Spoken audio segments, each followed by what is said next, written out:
I can hear you, Dave.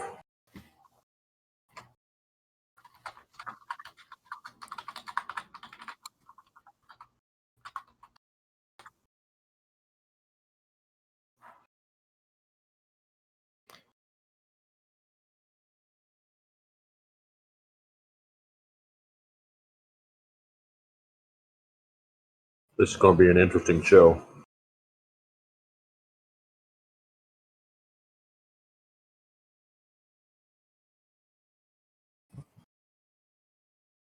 I leave you alone for how long?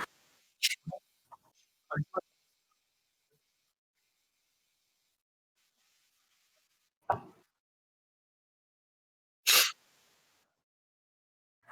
right.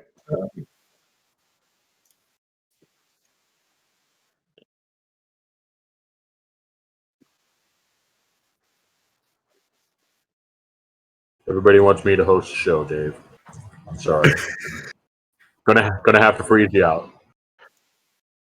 Yeah, I'm listening. They can. All right. So this is what I want you to do. Are you ready? Go into File, then Settings. Top left of OBS. 1 minute, people. We're getting it fixed. Nope, go to audio. And then the first one where it says, you'll see desktop in the second grouping, you'll see desktop audio 2. Then you'll see mic/auxiliary audio. Make sure that is set to your microphone. Is that any better? Hey, yo, is anybody hearing me? Dun, dun, dun, dun, dun. Can you hear me now? Yes. Bum, bum, bum, bum, bum. Look at everybody. Wow, finally. What's up, party people? This is what happens when I get a new OBS and I have to reset everything and build it from the ground up. What a pain in the butt today.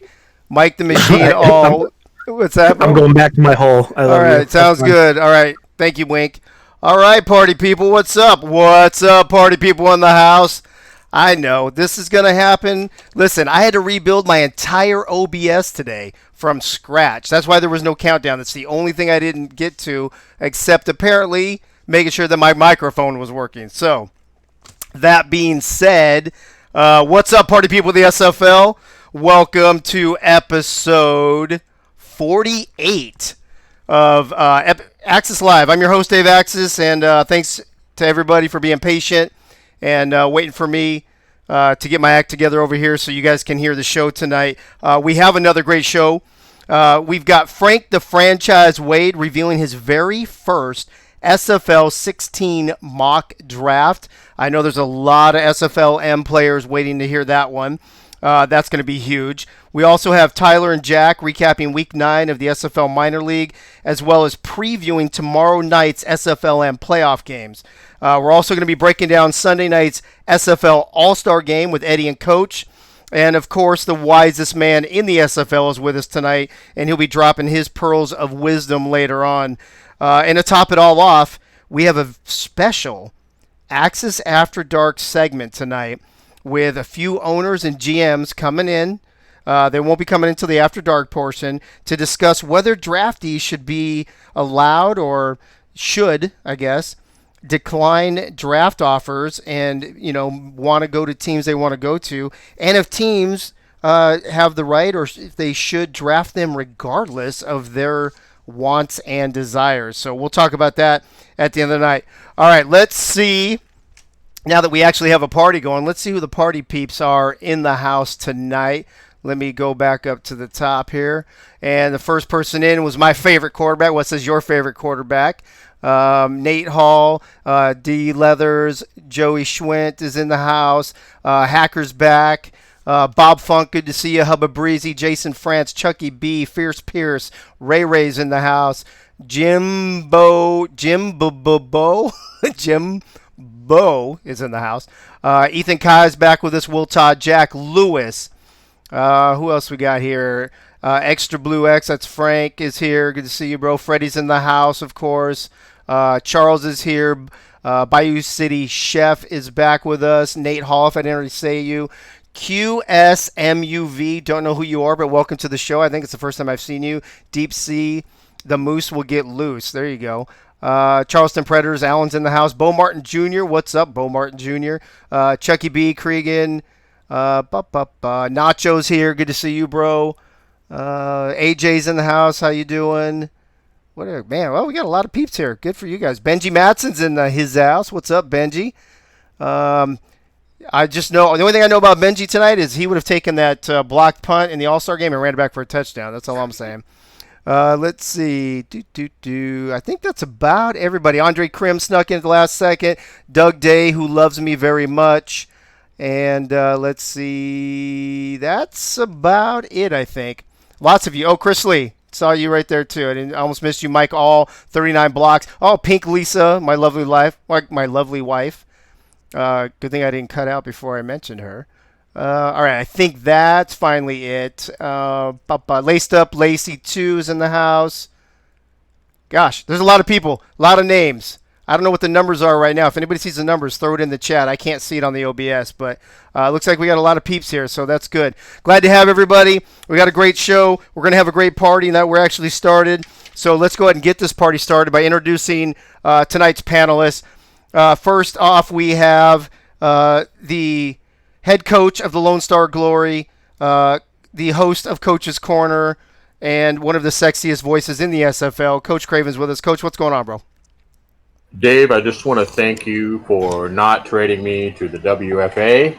And my therapist says that everything you and Charles did to me in order for me to get a contract was legal, and I will recover eventually. I never mentioned anything about waterboarding. All right. Also with us is the Hall of Famer, Mr. Arizona Everything. Eddie Gage is back, ladies and gentlemen. Eddie, what up, though? What up, though? How you feeling, bro? You feeling better yet? Oh, yeah, I'm feeling like $1 million now, man. I'm good to go. Okay, awesome. Good to hear you. Cam Curtis says, Coach, in the chat that you have another show releasing tomorrow. Is that right? Coach? Me? No, Coach. Oh. Yes, sorry. I had stepped away to close the door. Yes, I have a show coming out tomorrow. Okay, awesome. All right, so everybody tune into that tomorrow. Looks like it'll be coming out sometime in the morning. Also with us tonight, and I know a lot of you are here specifically and only to hear Frank the Franchise Wade give and show his first Season 16 mock draft. And Frank, welcome back to the show. Glad to have you as always. Hey, glad to be here. Finally, a night with no high school football or soccer. Yeah, that's it's glad to see that you actually have a little spare time to come hang out with us. Yes, sir. All right. The wisest man in the SFL. He'll be dropping his pearls of wisdoms later on. Gunny's in the house. Gunny, what's up? I'm just looking forward to seeing where Frank Wade has me on his mock draft status. Well, if somebody tries to draft you, we're gonna have some. I'm gonna fight them. That's it. We're just gonna fight. All right. Back helping out with the minor league action once again. From the Charleston Predators is Jack Brown. Jack, what's going on with you tonight, bro? I got caught off guard. I'm not usually introduced first with these minor league reports. I'm doing great, Dave. You know, vibing. Found out that Michigan will not be losing to Ohio State this year, which Dave, 2020 is vindicated. 2020 is vindicated. I saw that as well. I mean, you know, can you blame them? I mean, you know, they basically now they don't have to be embarrassed on national television, I guess. And then last but not least, also helping out with minor league stuff, among other things, on the show as always, and who also has a special announcement tonight that will be announced about halfway through the show. Mr. Tyler Falk is back with us. Tyler, what's up? Hey, Dave, I'm doing well. It's another fantastic Tuesday evening. We got playoff football tomorrow, Dave. Yeah, I can't wait for that, bro. That's going to be a lot of fun. All right, so that's your panel tonight. Kind of short and sweet. Not a big panel as usual. We're kind of, you know, toning things down a little bit during the offseason. Speaking of the offseason, the SFL All-Star Game was played Sunday night, and I'm going to ask each of the panelists kind of give me their feedback on the game. If you didn't get a chance to watch it, I think the first half was great. The West really fell apart in the second half. We're not able to even get a first down, I think, in the fourth quarter, let alone score any more points. There were at least, 6, 7 something field goals and only one touchdown in the whole game. So, Coach, as you watched the game the other night, and I know you, me, and Charles watched it together on voice chat, so I already know the answer to some of this, but give your feelings, give your opinion on the SFL All-Star Game this year.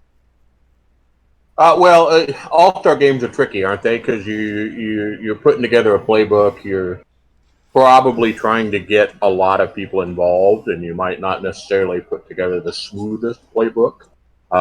And I don't know if Jacob's in chat. He can confirm or deny this.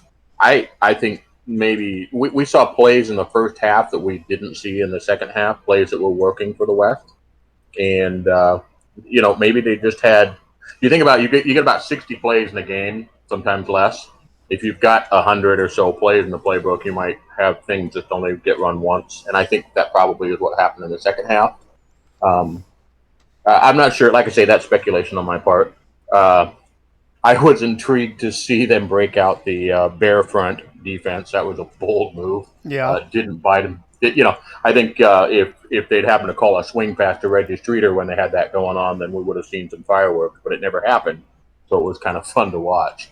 But I said on my show, anytime a kicker is the MVP of a game, I'm kind of like meh. But that's just because I have a bias against kickers, I guess. I'm not sure what that is. That's true. I know It's that. the All-Star game, though. It's an event. I don't know. It was, Yeah. Eddie Gage, what about you? I know you're a defensive guy. We saw an absolute ridiculous amount of defense, especially in the second half of that game, and especially in the fourth quarter by the East. What did you think about the defensive battle, and what are your other thoughts about the All-Star game on Sunday?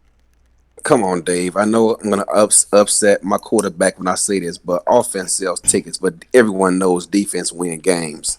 But I tell you one thing that I saw. It's quite refreshing when you see offensive and defensive coordinators who you aren't accustomed to seeing because they caught a number of plays that you don't see in the SFL pros. And so, that's one of the things I was enamored with. But a few points that kicked out to me. Rich Patrick caught that one bomb on the first drive of the game. Yeah, he laid out for that bad boy. That was awesome. Yeah, it would have been like bittersweet had he actually been able to remain upright and run that into the end zone. It would have just been like par for the course for this season for him. But he made that big catch and got the West came out to a nice first half lead. I mean, they could never. They set up for a lot. I think 3 field goals in the first half, and they could just never. Other than that first drive that Gabriel Manning scored the touchdown on, they could just never muster a drive to get in the end zone. And you always wonder when stuff like that happens, is it going to come back and bite you? And sure enough, I mean, they walked into the second half with a 2-score lead, but could not hold on to it. I think at one point they punted like 3 or 4 straight times late in the second half, and ended up losing by a single point. And I don't know why they weren't burning no timeouts before that game-winning field goal attempt by the East. They didn't, and the East won a close game. But the West had a blocked field goal in that game. My middle linebacker B.J. Loveless had a tackle for a loss. Ivory Irvin was robbed of a first down on, I think it was like 3rd and 13 in the first half. I don't know how they ruled that a 3rd and inch. 4th and inch. That should have been a first down. One thing I noticed. Fullback E. Swift, that dude runs like a running back when he gets the ball in open field. I was like, whoa, I thought he was a fullback.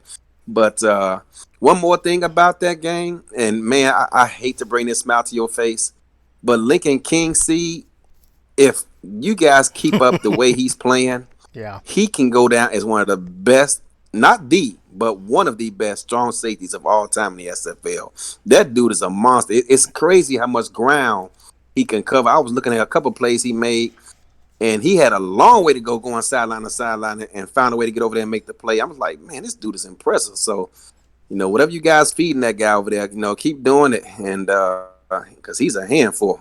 But Ken Gossett got the East back into that game in the second half with a couple of big catches for first downs, and like I said, the East just kept putting drives together to settle for field goals. I mean, they could never get a touchdown, but Anthony Cece, I think his nickname in Chicago was Mr. Perfect, and he was perfect on this game and got him to win.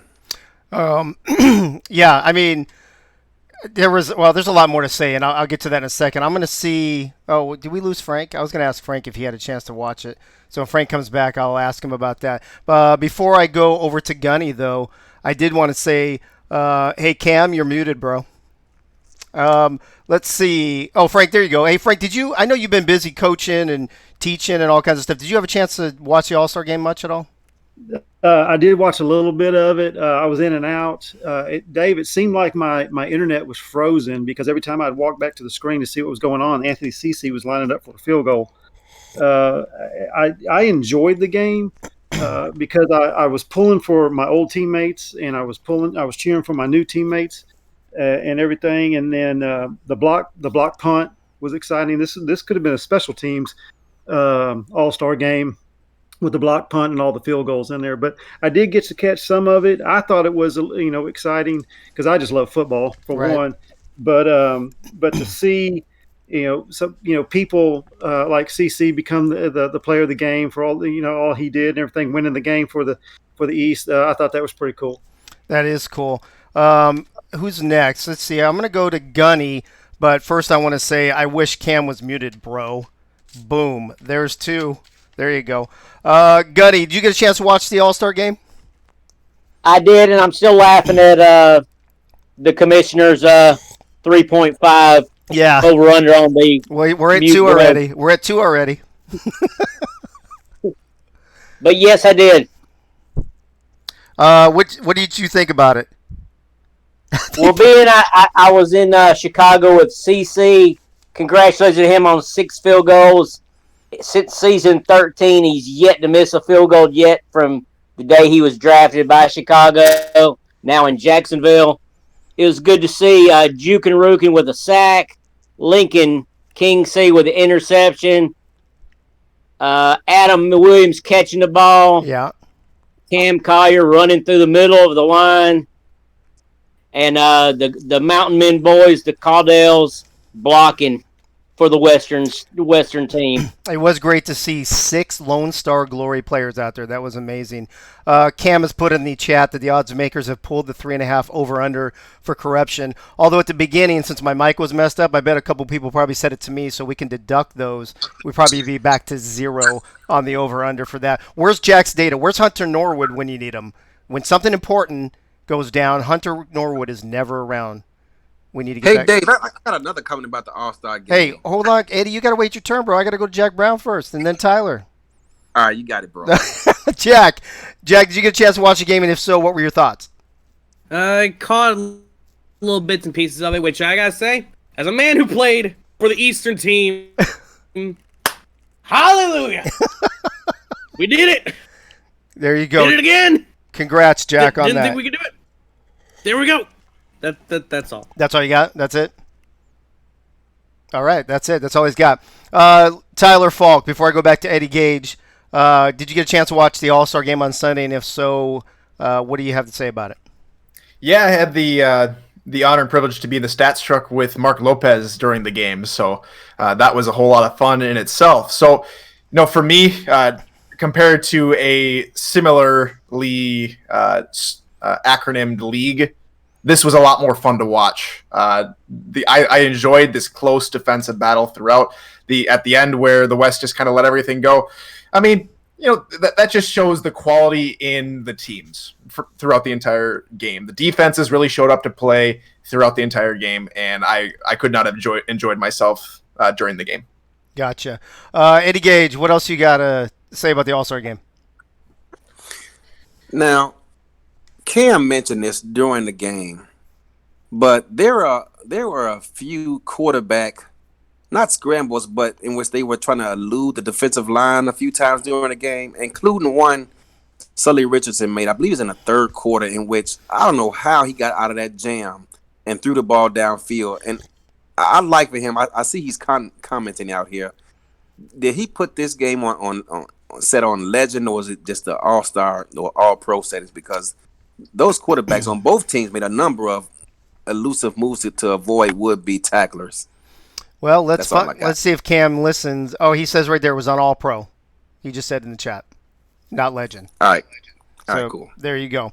All right, so that's kind of a little wrap-up on the SFL All-Star Game for Season 15. I actually enjoyed it. I enjoyed watching it with Charles and with Coach. I wish there was some more touchdowns. I wish Adam would have gotten one, maybe Cam. But Lincoln and Jukin played great. The Caudells, they blocked well, talking about our own team, just like Gunny mentioned. So we thought it was actually at least entertaining. I wish there was more scoring, and I wish the West had won. But other than that, it was a good game. Since we're in the off-season, and we got the SFL Minor League All-Star Game in the off-season, we also have SFL Minor League games in the off-season. We've got Tyler and Jack with us to recap Week 9 games that happened on... What day was that, Tyler?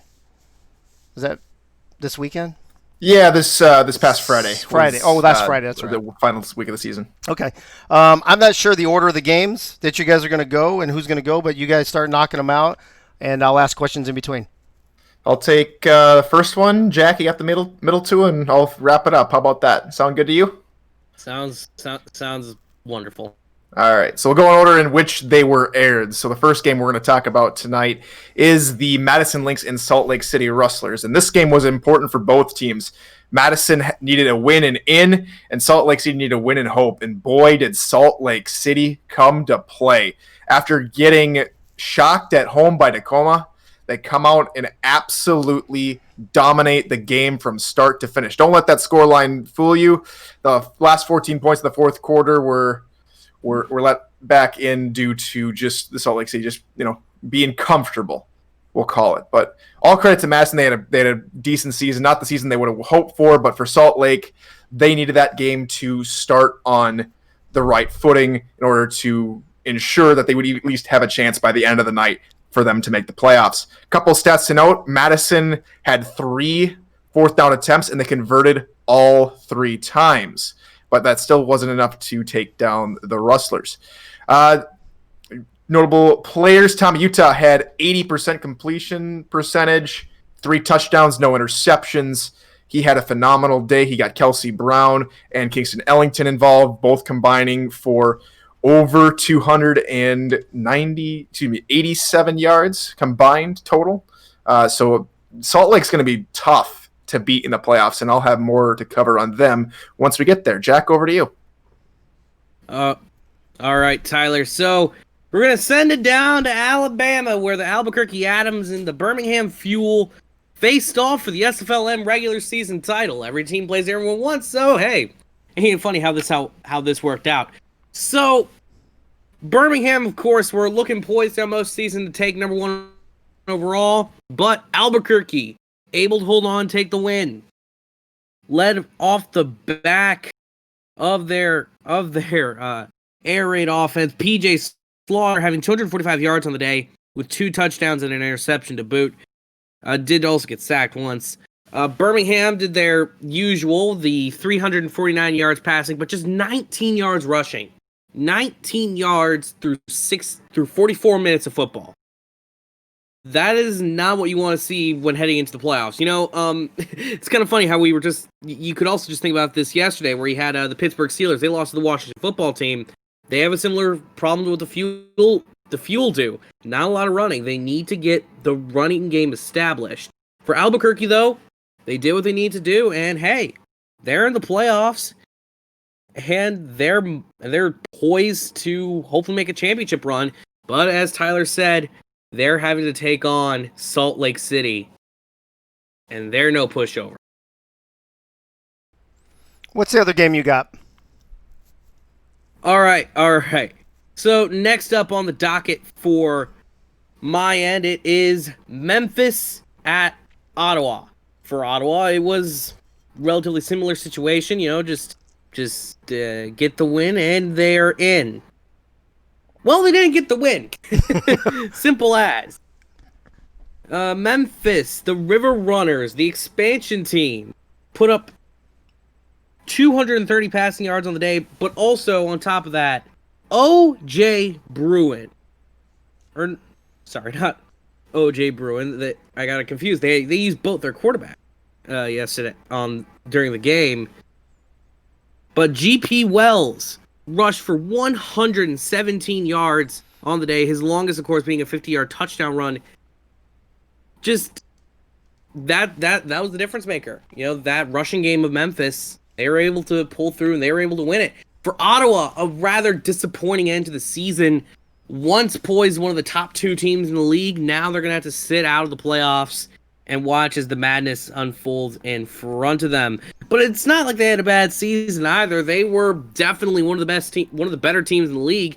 Heck, I could argue basically everybody was one of the better teams in the league. There really were no there wasn't really a bad team this year, Yeah, no, it was extremely competitive, which we know going into the last week. Nobody had actually even clinched a playoff game yet. So, all right, Jack. So moving on to Tyler for the last game. Tyler, obviously you were very happy with that Memphis score.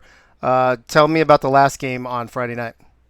Yeah, no, pretty happy with how we performed throughout that game. But we mentioned earlier that Salt Lake City needed a few different results to go their way. One of those was Memphis beating Ottawa, and the other one of those was Tacoma beating Annapolis. And that game came down to the wire. Tacoma took the lead early, and by halftime it was 13-0, and Annapolis, to credit them, charged back late with a very strong second-half performance from L.A. Rie, who has been known to make clutch plays in clutch situations, but was unfortunate in one of his hurry-up passes. He floated a ball over the middle, and that ball was picked off by not J Mart. That's their team. He was picked off by Keenan Samuels. R.D. Smith, the leader in interceptions for free safeties at the time. So it all came down to that final 2-minute drill play, and it all was picking up daisies for the Rustlers. So Tacoma, the team that they lost to in week 8, comes and puts Salt Lake in the playoffs. So that was a phenomenal story. Salt Lake only had a 6% chance of making it, and everything went their way, Dave. So let's talk about, you just mentioned playoffs. Let's talk about playoffs. They're tomorrow night, Salt Lake at Albuquerque, your Memphis team at Birmingham. Those are the top 4. Before we actually break down these 2 games, did we have to go to tiebreakers for this, for the 4th seed, or how did that work out? Yeah, so we had to go to the 4th seed, had 4 different teams: the Madison, Ottawa, Annapolis, and Salt Lake City. Salt Lake City got in on tiebreakers because they beat all the 3 other teams. They beat Madison, Ottawa, Annapolis. So that is why Salt Lake City got in the playoffs with everything that worked out. Wow. Okay. Well, speaking of Salt Lake, tell me about this Salt Lake at Albuquerque matchup that'll be at 6:30 p.m. Eastern tomorrow night. Right. We'll start with the Albuquerque Adams. They've had a pretty solid season, going 6-2 over the course of their season. We'll go over PJ Slaughter. He's 3rd in passing yards and touchdowns. He's had over 2,000 yards, 2,106 yards to be exact, and 14 TDs. He is tied for the lead in interceptions with 17. So that is a stat that Salt Lake City will be looking to jump on quickly and with authority.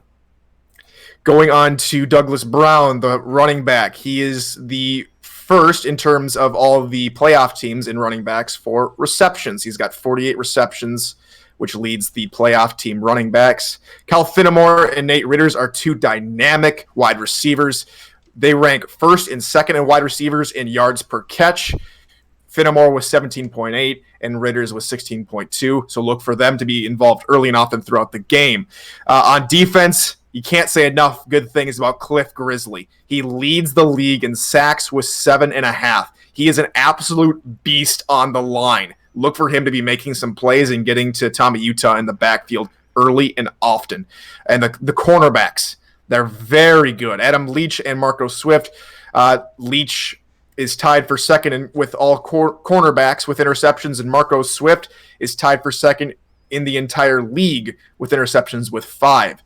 So he is looking phenomenal coming into the playoffs. Couple of housekeeping notes for Albuquerque. They're on a 4-game win streak. They're going to play at home where they have won 3 times and lost once at home. That one loss coming against Memphis at home. So Albuquerque looks really strong coming to the playoffs. They played really strong at home, and they should have a decent chance of taking on Salt Lake, who themselves are coming in just on that 1 win last week against Madison. Last 4 games, they've come in 2 wins, 2 losses, with one of those losses being to Memphis. Salt Lake has lost to every single other playoff team. They've lost to Birmingham, Albuquerque, and Memphis throughout the course of the season. All those games have also been on the road, which has been a very tough spot for them as well. They're 1 of 3 on the road throughout the entire season.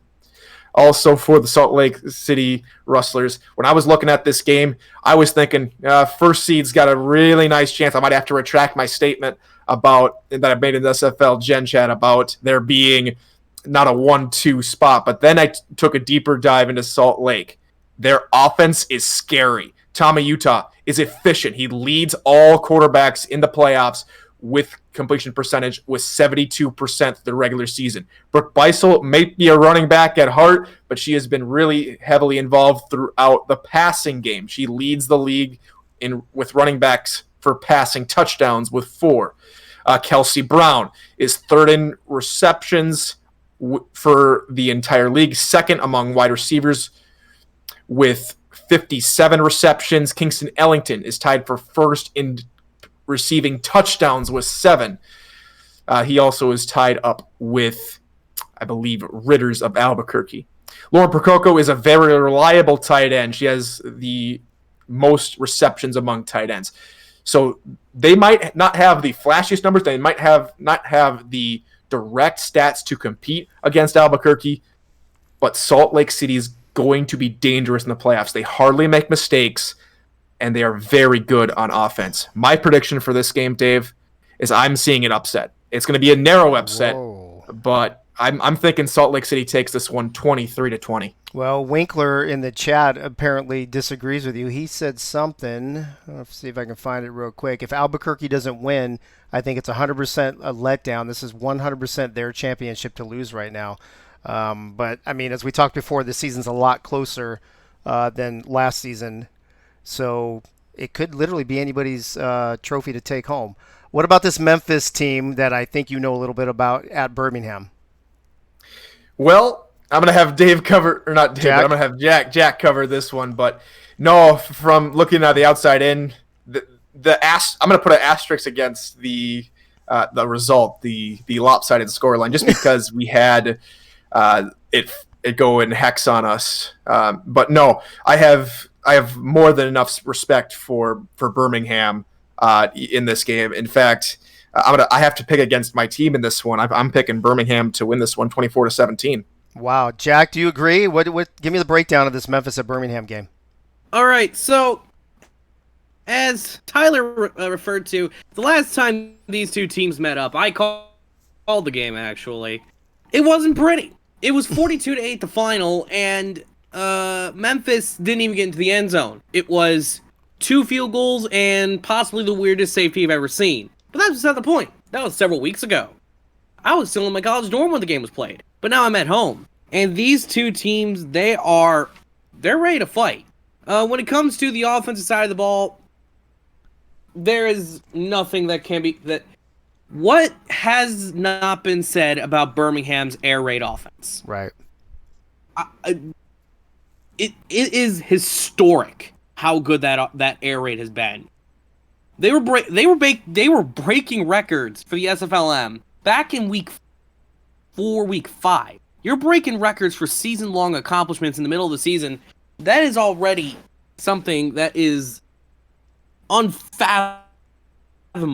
You know, you have, of course, Christian Brown, the man, the myth, the legend, top of the charts in terms of pretty much of most passing categories. Passing yards, he's number 1. Yards per attempt, he's a little bit further down, but you know, he's always slinging the rock, so you got to expect it from him. Passing touchdowns, just behind, or tied with Tommy Utah for the most in the league. Interceptions, though, he is a little bit of a spotty, though. If Memphis wants to stay competitive in this game, they got to be able to really lock down on those receivers. But, of course, it's not like they exactly have easy receivers to lock down on.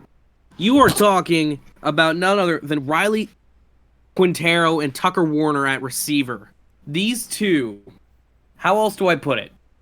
Quintero, of course, is going to be a legend in SFLm. He is legendary in pretty much every conceivable way. Meanwhile, of course, Tucker Warner, Tucker Warner, while he doesn't get paid on the big bucks, he doesn't get the spotlight like Riley Quintero does. He most certainly does do a lot of the busy work behind the scenes, currently sitting at number 6 in terms of receiving yards on the year with 757.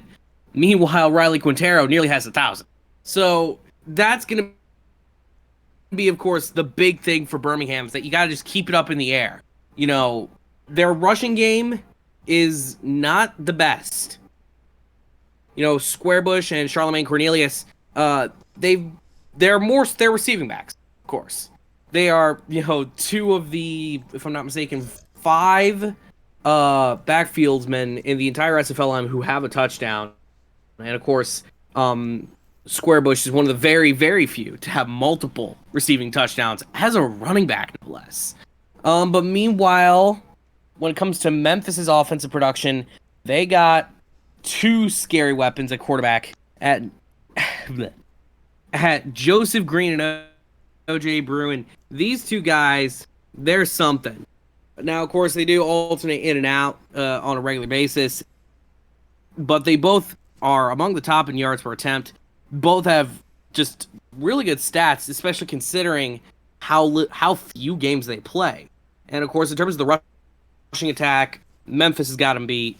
easily this go around. You have GP Wells, who came in, kind of had to learn the ropes mid-season, but he's been doing well. He's been doing well for himself. 553 rushing yards and 5 rushing touchdowns. That's not bad for a man. That's not bad at all, especially considering that he only played 7 games compared to most of the rest of the SFLm, who had the full 8. But now looking at the defensive side of the ball, there's going to be several key players to watch out for on the defensive side for both of these two teams. 2 of the top 3 tacklers in the SFLm are going to be featured in this game. Number 2, Maverick Hughes of Memphis, the linebacker. He's been having a phenomenal season. And Josh Farnsey, the linebacker for Birmingham. He's also coming in hot. He's going to be looking to do some more damage. But another place to focus on the defensive line for Birmingham, Tom Tanner. Tom Tanner, I called, I think about 2 or 3 Birmingham Fuel games. And I cannot tell you how many times I mentioned Tom Tanner's name in reference to either a big loss or a sack. The dude is phenomenal at what he does. And he's going to be dangerous for Memphis to deal with. They're going to have to learn to contain him in there. And that offensive line, they better have been lifting some heavier weights this week because they know it's going to be ugly if they can't contain him. Meanwhile, in the secondary, you still got some decent figures down there in terms of everything going on there. So it's gonna be an interesting game, Dave. I'm not gonna say who's gonna win and who's gonna lose. You're not gonna make a prediction? I'm calling it, Dave. It's like when Kirk Herbstreit, on College Game Day. He doesn't make the picks for the games he calls. All right. So are you? Give me a prediction for the Salt Lake at Albuquerque game then. All right, for Salt Lake at Albuquerque. Yeah, just give me who you think's gonna win. Yeah, I'm gonna disagree with Tyler here. I'm gonna give it to Albuquerque. Cam said, "Good for you, Jack. Don't fall for his crap." Hey, I gotta try. I at least gotta try to get you guys to give your predictions, even if you're calling the game. All right, Jack. Thanks for that. You and Tyler both for the in-depth breakdown previews for the playoff games tomorrow night. Again, that's tomorrow night, Wednesday, December 9th. Salt Lake at Albuquerque kicks off at 6:30 Eastern. Memphis at Birmingham at 9 p.m. Eastern. And I'm not sure when the championship game is. Tyler, do you know when the championship game is? This Sunday. So it's a very quick turnaround from the semifinals. Okay. And then last question, if you know, the quarterbacks that are splitting time, they're going game by, one game and then another game. Are they going to split time in the playoffs, or is it just going to be whoever's turn it is?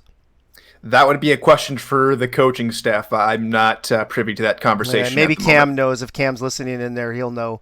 A real commentator would stay objective even if they are calling the game and give a prediction. Atta boy, Wink. How about that, Cam? How do you like them apples? All right. All right. Thank you, guys. Appreciate that. Let's move on to Jack's data for a second. First, I got 2 pieces of information from Jack's data today. And Tyler and Jack, stick around because I want to talk to you guys about this as well. This is the ELO ratings going into the playoffs. This is after Week 9. It says right there, end of Season 2, Week 9. So you had Memphis jump from 5 to 2, Birmingham fall from 1 to 2, and then, Tyler, we actually talked about Albuquerque last week. They jumped up from 2 to 1. Before we go to the actual the data, the spreads, and the over-unders, what do you think, first, Tyler, about these ELO ratings that Jack's data put out? I'm very surprised, compared to last week to this week, seeing Ottawa they weren't able to, they played hard and they played well, but they just weren't able to overcome the hump that they had and the advantage they had over Memphis at home. So that's a really good jump there for my Memphis Mariners jumping up to take that second spot. That just shows the quality that Memphis has coming into these playoffs. And maybe I should retract my statement about a 24-17 Birmingham win, seeing this. But as a commentator, I'm just going to say this, as a commentator, as a broadcaster, I try to stay as objective and as unbiased as I possibly can. So that's why I've made predictions on games I'm calling, games I'm games I'm talking about, because when I was coming into the league, that's been my story. I want to stay objective and unbiased. So for the so that's why I picked Birmingham to beat Memphis, is because as a broadcaster, hopefully I'm proven wrong. As a player, I'm hopefully proven wrong, but I'm hoping that Memphis does take it over. But as a broadcaster, I see Birmingham taking it, and I don't know. We'll have to see. Birmingham really took a hit in the ELO after Albuquerque beat them last week, so we'll see. Okay, Jack, quick thoughts from you on the ELO ratings from Jack's data. Hey, Jack, you're muted, bro. Crap. You can never control these things around here, Dave. I have a feeling you were doing that on purpose just so Cam can get a third one from me. Go ahead. Give me some quick thoughts on this. Yeah. No, I mean, it's tough for Birmingham, of course. When you lose to a team like Albuquerque, you're going to have to end up suffering. But, yeah, these playoffs, they're going to be interesting. And these, and of course, with the new ratings, everything's going to be kind of all topsy-turvy now. Although, really, most of my sentiments, I echo the same as Tyler's, except for, well, of course, I don't pick the games I'm calling. Well, Tyler at least went back and forth, I guess. Okay. Let's look at the over-unders and the spreads. Jack's data was nice enough to send me the sheet from weeks 5, 6, 7, 8, and 9. I want to concentrate on how they did in week 9 first. Looks like they went 2-2 against the spread, and they missed, cover. And what's that, 1-3 against the on the over-under? So, or 3-1. 3-1 on the over-under. So they end up just sub 500 against the spread. They end up at 500 for the over-under. And here's what Jack's data has to say about the playoff games tomorrow night. Albuquerque is a 9.5-point favorite with a 71% chance to win their game. The over-under, 41.5. Birmingham is a 6.5 favorite with a 67% chance to win their game with an over-under of 40.5. So the over-unders are very close. The win percentages are very close. There's about a 3-point difference in the spreads. But Jack's data has Albuquerque and Birmingham going to the championship game this Sunday. Tyler, quick thoughts on that. So the Birmingham Fuel Memphis game. I want to mention last week that they were 7.5-point dogs, the highest spread against Ottawa, and they beat them by 7. So we might see the same exact thing with Birmingham this week. I think that's more than likely going to happen, and we might even. I'm picking Salt Lake to cover that spread easily against Albuquerque, and maybe take it the other way. Okay, Jack, what about you? Yeah, a little bit surprised. Especially on that Salt Lake Albuquerque spread there, 9.5. A little bit more than what I'd be expecting from two teams that realistically are that close. Of course, in terms of who they think is going to be the championship game, Albuquerque at Birmingham. I mean, I'd certainly like that to be the championship game in terms of like being a quality of game. I think it'd be really fun, but you really can't say anything for certain around here. And hey, you know what? If Jack's data is right, then they're right. The data wins out, and I'm nothing more than a plebeian to the data. We will find out tomorrow night, and we'll talk about it on Thursday's show. I'm getting ready to go to Frank the Franchise Wade. As everyone knows, he's coming out tonight in just a moment with his very first Season 16 rookie mock draft. Before that, though, Tyler Falk also broadcasted earlier today, I think in the minor league chat, that he has an announcement as well. So I'm going to let Tyler make his announcement, and then we're going to go to Frank. So Tyler, the floor is yours. So a couple of you have been calling for it ever since I jumped on the Axis show. And so as you can see now, coming to you in 2 weeks' time, the Wednesday following the draft, the 23rd of December, NEPMA, hosted by myself, will go live. Time to be determined, but we'll just get one more show out there. I'm planning on having it more like a radio talk show. So it'll be probably just me for the first show, and everybody else who decides to show up in Twitch chat or in the server, this is where I might do a little bit of a monologue, but then the rest of that time is for you guys. What do you want to talk about? What do we want to discuss?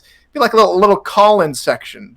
So we'll hope to see you in about 2 weeks, and I'll come out with more details and server information if you guys would like it. Yeah, Tyler, do me a favor. Let the party people in the house know what NETMA stands for. So NETMA stands for Nobody Ever Tells Me Anything. So that's the little precipice for the show. There you go. And you maybe have a little history about that on your first show. Keep the people wanting, bro. Attaboy. Exactly. All right. Well, good luck with that. All right, ladies and gentlemen, the moment you've all been waiting for. Mr. Frank, the franchise Wade, is in the house. He's in the showroom. He's about ready to start talking. I've got his graphic ready to go up. Frank, before I actually post your graphic, any words to say just in general before we start talking specific peeps? Well, first of all, there's 24 picks in the first round, and there's about 30 to 35 quality guys, or people, I should say, guys or girls, that could fit into that 24. So if your name is not on this 24, don't get offended. Don't be upset. It's going to change. I was changing it a couple hours before Dave's show, so I had to go and correct things. There's free agents still out there that are going to be signed. We don't know where some of these guys are going to fall. So this is the first edition. It's going to change as we go along. And then once the rosters are locked from free agent signings and everything, I'll do round 3 on there as well. Okay, so tonight is just round 1, but rounds 2 and 3 coming down range. Is that what you're saying? Yes, sir. Okay. Yes, sir. All right. Then with no further ado, here is Frank the Franchise Wade's very first season 16 mock draft. Boom. There it is, Frank. Looks like you got our buddy here going numero uno. I see a lot of names on there I recognize from being in here, the show chat in here, being in the minor league, obviously the games. First of all, let me ask you, Mike Ryan, which everybody knows, Tyler Falk, why is he the number 1 pick on your mock draft? Well, I don't want to upset Joey Swint any, but he wanted Riley Quintero to go first. But the Mavericks have 3 wide receivers already. I don't see them getting the number 1 overall pick on another wide receiver. They might pick one later up down the line. I don't know if Optimus wants to run the 4 receiver set like he was in Florida. But Mike Ryan or Tyler Falk brings a lot to the table. I mean, you hear him here on your show. He's fixing to start his own show. He's calling the minor league games, and he just brings energy to wherever he goes and whatever he's doing. He's going to be a valuable asset to whatever team picks him, and I'm saying it's going to be the Mavericks here in San Diego. One of the picks that really jumps out at me is number 15, Maximus Blue. I have a feeling that name sounds familiar to me for some reason, Frank. Why do you have your kid coming to Lone Star? Well, y'all didn't draft me, so maybe he gets a chance. I don't know. I don't know. I don't know what the status is with Liam. He hasn't signed, and there's a receiver spot open. So I figured you'd take the next available wide receiver there, and who better, since we had the connection, who better than my son to be sliding into that spot right there. That's a great thought process. The other thing that jumped out to me, everybody had their opinions when Vegas took a kicker in the draft last season at number 10, I believe it was, if I'm not mistaken. You have a kicker going 4th in Jack Lewis. Explain that or break that down for us. Well, he's going 4th in my mock right now, but I mean, there's a possibility that he could move up. I just depending on what San Diego wants to do, they're going to need a kicker as well. But Jack Lewis is the only kicker in the minor league system that's coming into the draft. So London needs one, and I just don't see London passing up on the chance to get a good quality kicker. And I'm not just saying it because he's the only one, but he's the only kicker in the league coming up. So I don't see them pass it. London, if they do pass, could go with somebody like uh, Bernard Smith the fourth. That's a free safety that they're looking. They're needing a free safety as well. So they could possibly go that direction, but I think they're not going to let Jack Lewis slide past them. Okay. I mean, I see a lot of names on here that I recognize. It looks like 3 teams so far are not drafting. We touched on them the other night. I think it's Baltimore, Louisiana, and I don't remember who the third team is. Is that all the teams that are missing on this in the first round? Yes. Okay. All right. Go ahead and give me some other points on people that you wanted to talk about tonight. Well, let's see. Let's bring up my old group over there in Vegas. There's they're looking for a quarterback again. There's free agency quarterbacks still out there. They could go that direction, but if they don't go that direction, I think they're going to try to pick a quarterback. And Flynn, he likes to pick guys that he's familiar with. He drafted me. I played defensive back in the minors, and he drafted me as a tight end because he was familiar with me, and I guess he liked what I had to offer. And he asked me if I'd play tight end. I told him I would. So he likes that familiarity. And Tommy Utah, plays for Salt Lake City, and Slyn, he helps coach and all that for Salt Lake City. So there's some familiarity right there. So I think that's why I put Tommy Utah there at quarterback. If they don't go quarterback there and they try to wait later to get a quarterback Andrew Rouse, he's another guy that can fall right there. Let me ask real quick, does anybody in the panel have questions for Frank or maybe some observations on what they see here? Coach, let me start with you. Anything on Frank's mock draft jump out to you? I mean, other than, obviously, we know a lot of those names, but anything stick out to you? Nothing earth-shattering. I was wondering who we should pick, so I like getting a little advice there. That's pretty fantastic, and I love it. Yeah, it's funny. I've seen a couple comments in there about a kicker going that high, but this isn't the NFL. It's a different kind of thing. And, there's this saying that I have. What is it? Oh, yeah. You're more than the number next to your name. It's probably the person as much as the position and then need. And I don't know what all needs they have, but I can tell you this. Jack Lewis is a hell of a guy. And so it doesn't surprise me at all to see him up that high. Okay. Eddie Gage, what about you? As you check this out, let me see. Where's Arizona? Taking a defensive end. What do you think about what you see here, Eddie Gage? Arizona's going to remain quiet about Arizona. What happens in Arizona stays in Arizona. Come on now. But, a number of things pop out. But first of all, I think another reason the kicker is going so high because he's the only one in the draft. So once he was elected as a kicker, it was just automatic to me. He's going to be going in the first round. I don't care what people say. Kickers matter.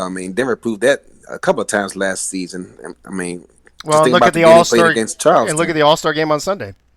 Yeah, the game Denver played against Charleston, that 56-yard field goal to win as time expired, they were losing that game the entire way, and then come out on top with that 56-yard game-winning field goal. So, yeah, kickers matter. There's a couple of people on this list that stick out to me. I see there's only 2 fullbacks in the draft, and one is being taken in the first round. They have by Carolina. So, like I said, it's all a matter of need, and it's quality and demand as far as I'm concerned. So there's only 2 fullbacks in the draft as far as I know. I'm surprised there have been some more offensive linemen recently added. I don't see them on here. So, but we'll just have to see how it plays out. But as you say, it's a mock draft, and we'll just have to see how it goes. Okay. Hey, Dave, I'll answer. Go ahead. Eddie's defensive end deal right there. Eddie likes those defensive guys with the cool nicknames or the cool names. So, what better than Achilles Papatonis to play for the Arizona Scorpions? Hey, sounds good to me. We had a comment in the chat as well from the commissioner. He said Christian Brown, who executed the Hail Mary in the minors, should go to Tulsa in this mock, or he goes to Tulsa in this mock. A team that has thrown 2 Hail Marys to win games in their franchise history would be a cool headline, Christian and Hail Mary. So even the commissioner is keeping an eye on your mock draft, Frank. Frank, last thoughts before we move on to Gunny's Pearls of Wisdom on anything that we didn't discuss or anybody in particular maybe you want to mention again. Well, I'd like to mention all these guys, but it's hard to. And like I said, an hour or two before your show, I was moving names around and dropping people out, moving people in, and things like that. But one thing that kind of made me chuckle, and I didn't realize it until after I put him there, and I started looking at it. But Mexico City drafted two defensive tackles last year, and I think Andre Krim's listening to me. One of them, Andre, elected to go free agency, and the other one elected to go to a different league. But what better fitting name as another replacement for those guys at defensive tackle, but a guy with the name of Exodus. Oh, that's awesome, bro. That's good stuff right there. I actually, what warms my heart is, what is there, like 5, 6, 7 wide receivers in this first round? I love that. Is that the most? Oh, yeah. Is that the position with the most first rounders? Too, they can slide in and out. Yeah, that's true too. That's true. I mean, we had some signings yesterday, I believe it was. We could have some more tomorrow that could, shake this whole first round up again. So you just never know. Dave. Yeah, Eddie, go ahead. Another thing I noticed about this draft, they have DC taking Raleigh Quintero. Now, knowing Destro like I know him, he's always been a stickler for having gold tier running backs. It's been that way in TJ's league and in this league. And his running back is of copper value, I believe. Right. I think Destro's going to go after a running back in the first round. You think he's going to go 2 running backs? I think so. Interesting. I Or think he's going to use this season to build on that running back. Yeah, or maybe they're going to throw the ball more this season while their running back gets built up. Maybe, bro. I know Destro. He wants to run the football. Well, we'll see. We'll see what happens. Frank, I'm sure I speak for everyone that's listening and watching. Thank you for putting all the time and effort and work that you put into this mock draft. I know it's not easy. I know there's a lot of moving pieces. So everybody here that's listening, we all appreciate it a lot. And we can't wait to see your next one and rounds 2 and 3. All right. I appreciate it, Dave. Thank you. You got it, bro. All right, everybody. You finally got to see it. Frank the Franchise Wade's first season 16 mock draft. So you saw it here first. Frank, thanks for holding on to that and debuting it here on the show, too. I appreciate that as well. Gunny, you hanging around still? You with us? Yes, sir. You are good to go and can begin whenever you would like. Congratulations to the Final Four in the minor leagues. We have Albuquerque and Birmingham, which are in their second season. And then we have 2 new rookie teams, the Salt Lake City and Memphis. I'm kind of hoping that Albuquerque or Birmingham brings it home, being that it is their second season, and Birmingham being the closest to my hometown of Atlanta. I'm going to go with the Birmingham Fuel to win the championship this year. Also, if you're counting 45 days in a wake-up until Cam yells, "Kick it," in Baltimore for opening day of season 16. And a reminder, December the 19th through the 21st is the rookie draft, and I am looking forward to that. I hope everyone does well, draft high, have a good time, and we'll see you then. Good luck, everybody, in the semifinals again tomorrow night. And with that, that is all. Awesome, Gunny. Thank you for your pearls of wisdom each and every show. Really appreciate everything you bring. All right, everybody. I put in my show announcement earlier today that we are going to have a certain topic for After Dark. We have about a half a dozen owners and GMs that are going to be joining us. If you keep track of what's going on in the Access Live server, if you saw in show ideas the other day, excuse me, Alan, the owner of Charleston, had an idea for show topic. He said, why rookies would refuse to sign with the team that drafts them and losing all earned value in the process, right? Well, I think that there's 2 sides to this, and I want to talk about both sides tonight. Side one is, should rookies have a say-so in where they're going, where they're being drafted? The second part of that is, should you turn it down? What are the repercussions if you do turn it down? But on the flip side, why would a team want to, or should they, draft somebody who doesn't want to come there, or maybe has built a relationship with another team already, or multiple other teams, and then another team just comes out of the blue, maybe that hasn't even talked to them, and wants to draft them when they've already spent and invested all this other time talking to other people. So I want to talk about both sides of this. Let me introduce a few people who have just popped into the chat. Alan, like I mentioned, the owner from Charleston is here with us. Alan, thanks for coming on, bro. How you doing? Hey, pretty good. Thanks for having us on. Of course. The general manager for the London Knights, Chad Rowland, is in the house. Chad, how you doing, bro? I'm good, man. How about yourself? I'm good. You see that mock draft that Frank put together? Yeah. You got you guys going kicker with the fourth pick, bro. It's an interesting theory there. Okay.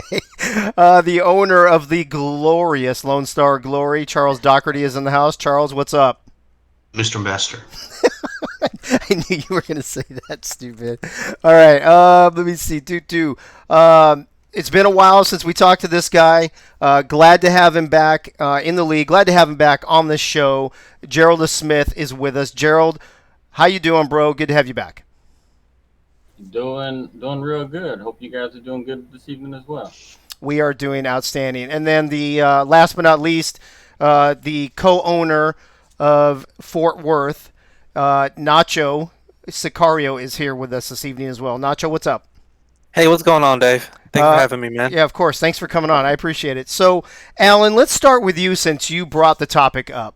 First of all, let me ask you why you brought the topic up. I think I know why, but I want to hear from you because I saw some chat going on in the Gen chat and in the SFL minor league chat about it, and I don't know if it was because of that or another reason, but can you let the listeners know why you brought it up to begin with?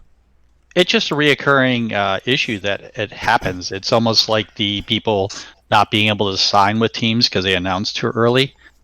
It's just a reoccurring topic that happens around draft time. Mm-hmm. And it just gets, I know in the owners chat, things get sort of heated when people sort of talk about it.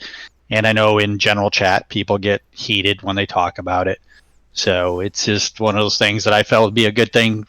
People hear what owners think, what other people, players think and whatnot. So okay, great. Fun topic, both sides to it. Yeah, it is. And I'm actually glad you brought it up because it does coincide with a bunch of chat that I've been seeing in both Gen and the SFL minor league chat. So appreciate you bringing that up.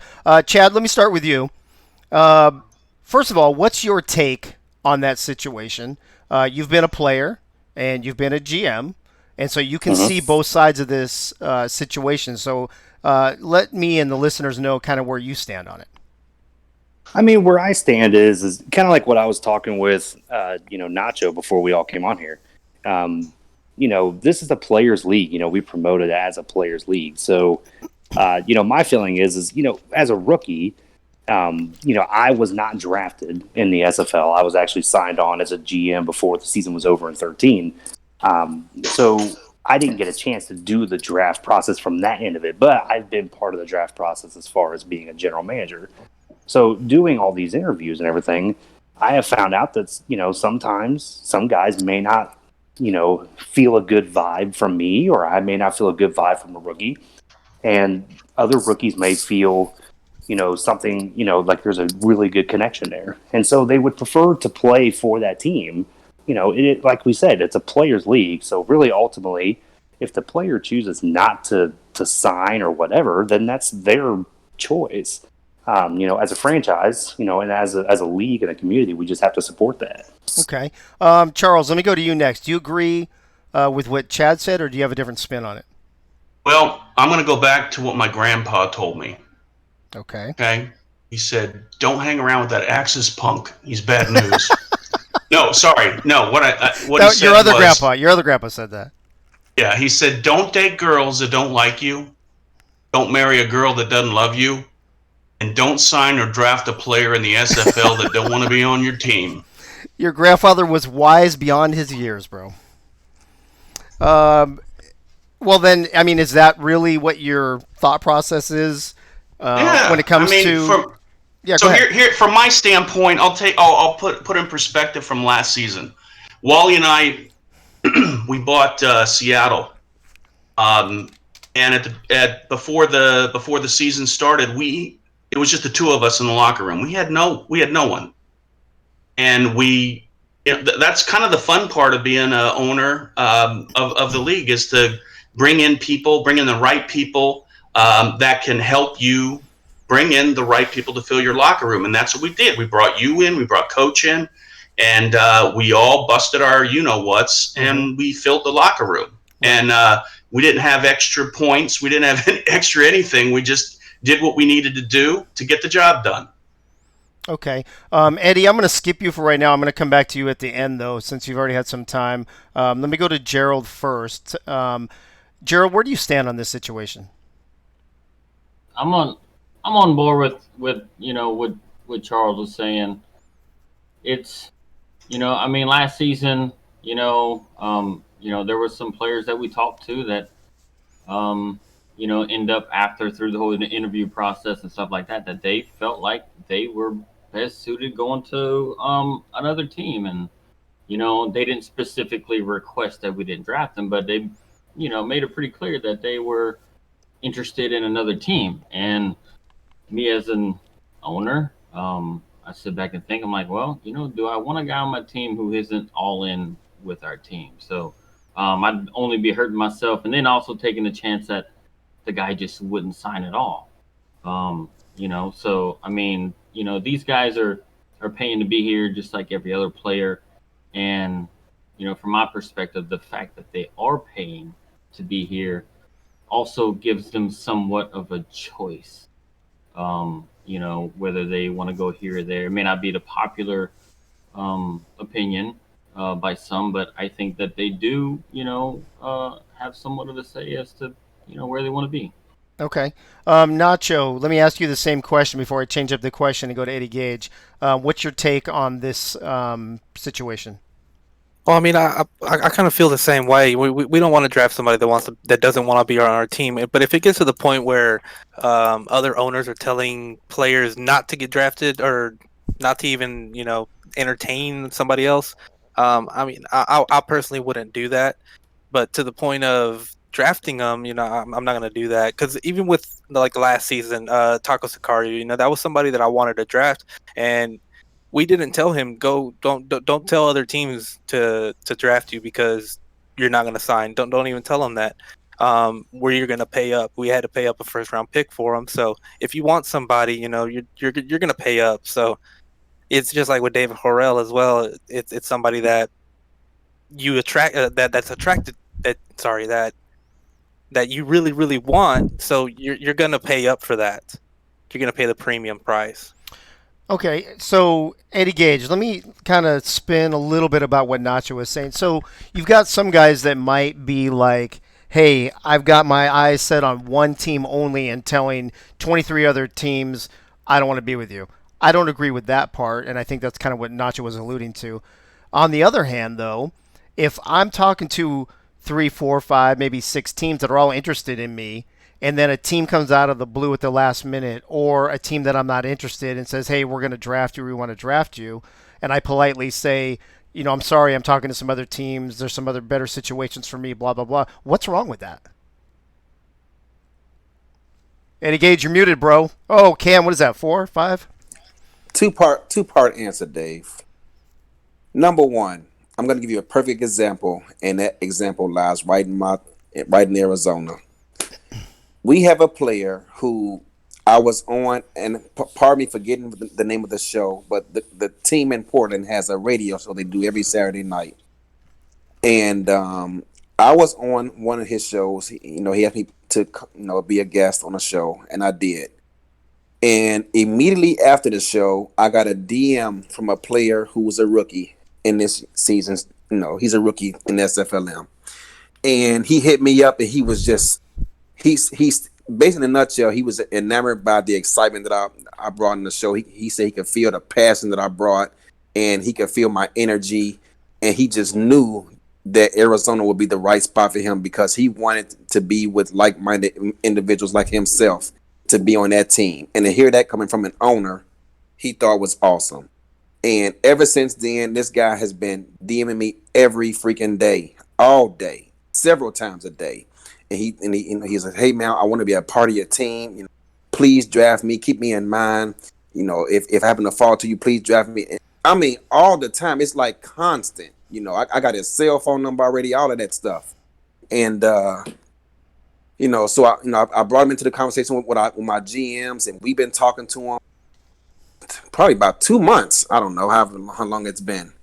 And he doesn't want to go anywhere else but to us. In fact, he's already bought Scorpion gear to include a hat that he wants to wear on draft night to post a video of himself during if Cam has that live draft call-in stuff. He wants to be a part of it. So when he told me that, the first thing I did was notify Cam. I said, Cam, I got a guy who wants to go nowhere but Arizona. I don't know how many teams he's talked to already, but he wants to come to us. And he's already went out and bought Scorpion gear. I told the guy I can't make any guarantees. I don't pick till 13th. So I got a long way to go. There's a lot of people to wait. But if he falls to me, I'm damn sure take him. I can tell you that right now. And he knows that because we've talked about it daily. Right. So I mean, to answer your question, players, I mean, they at the end of the day, they are paying money, but it is a draft, and we can't, I reminded him, hey, dude, if someone else picks you up first and you refuse, then you lose all your value. Right. He knows that. So, but he's going to be so depressed if he doesn't fall to us. And be honest with you, we will too in Arizona, because I really want this guy on my team, and I'm hoping he does fall. So that part of your question, yes. I mean, what are you going to do? It's a crapshoot. We got to follow the rules. It is what it is. All I can do is hope and pray that he falls. Right. So let me read a couple comments, and then Alan, I'm going to go to you. There's a couple of people in here. Jason France, for example, says because that's not how a draft works. Big Dog 44 said being drafted is a privilege, not a right. And here's the thing, Alan. If this was a league where people didn't pay money, or fantasy football kind of thing, or something else, or the NFL, I would agree, right? But the fact that the money's flowing, I think this is how Cam words it, that the money's flowing in the other direction, I think that changes the process and different things about the draft. Do you agree or disagree?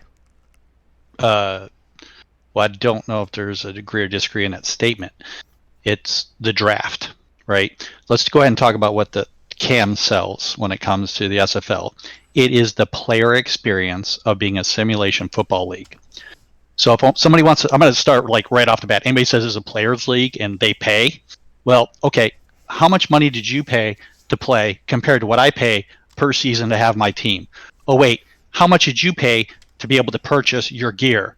Oh wait, that would be on the owner who purchased the Sector 6 store so you could buy your gear. So if we're going to talk about money invested, owners already have more than you do. So don't really want to hear that argument.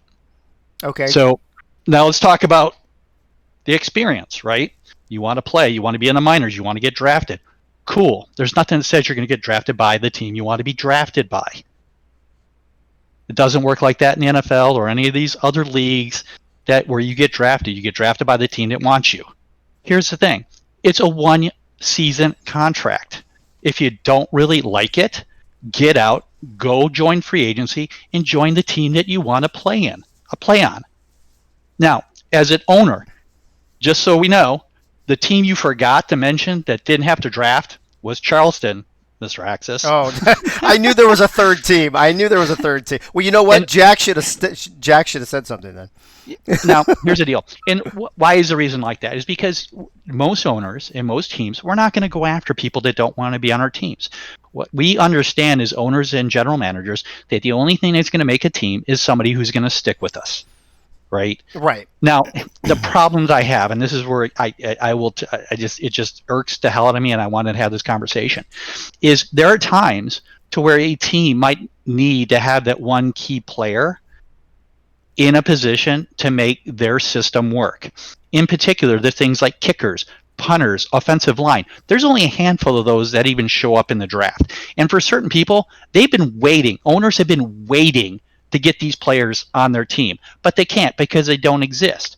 Now, if they know that's a key position that they need to have, and oh, by the way, you just happen to be the only one there and have exceptionally high value, why are you screwing the team by saying, not only am I going to say no, I'm going to say fuck no, and I'm going to burn my value and start over. Right. And so for those of you listening, real quick, Alan, just let people know, if you get drafted by a team and you refuse, you can still sign with another team, but you have to sign a base copper, correct? That's the rule. Okay, I just want to make sure. And wait, there's another kicker which hasn't been explained. Not only do you go to the bottom, you also go to the bottom of the minor league list to sign for the position. So let's say you were the top linebacker, you go back to base, bronze, and to the bottom of the list. And if all the minor league teams are signed as linebackers, you're not going back as a linebacker in the minor leagues next season. Oh, okay. Is that's a new rule change? Or that's right out of the mouth of the deputy commissioner. Okay. All right. So hopefully everybody heard that part as well. Chad, let me twist this. I'm going to go to Chad and then I'm going to go to Charles. Somebody put in there. Somebody said that's how a draft works, but then somebody said tell that to Eli Manning. If I don't want to play on a team, then I should be able to let other owners know that, hey, I'm not interested in playing with your team. That team still has the option to roll the dice and take them. At least they know what they're getting if they decide to take them. So Chad, you heard what Alan said, and I just read you that. What do you think about players having the right to say no, but then have to face the punishment? I mean, and that's what I alluded to earlier. And also another situation too. Think of John Elway. So there's another one, but with that, if a player gets drafted by a team that they don't feel is a comfortable spot, if they know that they take the punishment and that's their decision, then to me that's their decision. If the team knows that the player has told them, and during their interviews that, hey, I feel comfortable on a different team, and if it gets to that conversation where they've said that, hey, you could lose your value, and the player's like, I don't care, and the team still takes them, then that's the team's decision. If they want to waste the pick, then that's their call at the end of the day. Right. You can't control what the rookie or what the rookie's going to decide on that. I mean, if he doesn't sign the contract, he doesn't sign the contract. Right, and that's the other thing, and I'll move on to Charles for a second. Charles, I think you have another thing you wanted to say on this as well, but in addition to what you wanted to say, why would a team even draft a player and take a chance on somebody who doesn't want to come to you? Well, there's a thing called the draft board. Yeah. General managers and owners have draft boards. If player A doesn't want to play for me, what do I do? Go to player B. I go to player B. Right. Or I go to player C or D. I'm just telling you, if there's a rookie out there that says they don't want to play for a certain team and that team drafts them, that is a horrible move on that. That's a horrible PR move for that team. And I'm probably going to get a lot of blowback on that, but players should be able to play where they want to play. I'm sorry. And I understand Alan's comment about being an owner and putting all the money in and all that, but I think it goes both ways. And if a guy tells me he wants to play for Charleston because he grew up in Charleston and he has always wanted to be on a team in Charleston, I'm not going to begrudge him. See you later. I'm going to my next pick. Right. Okay. Gerald, what do you think about what has been said since I talked to you just a few minutes ago? We've kind of started to open this up a little bit. I'm still in the same boat. Like I said, I do understand all of Alan's points and stuff like that.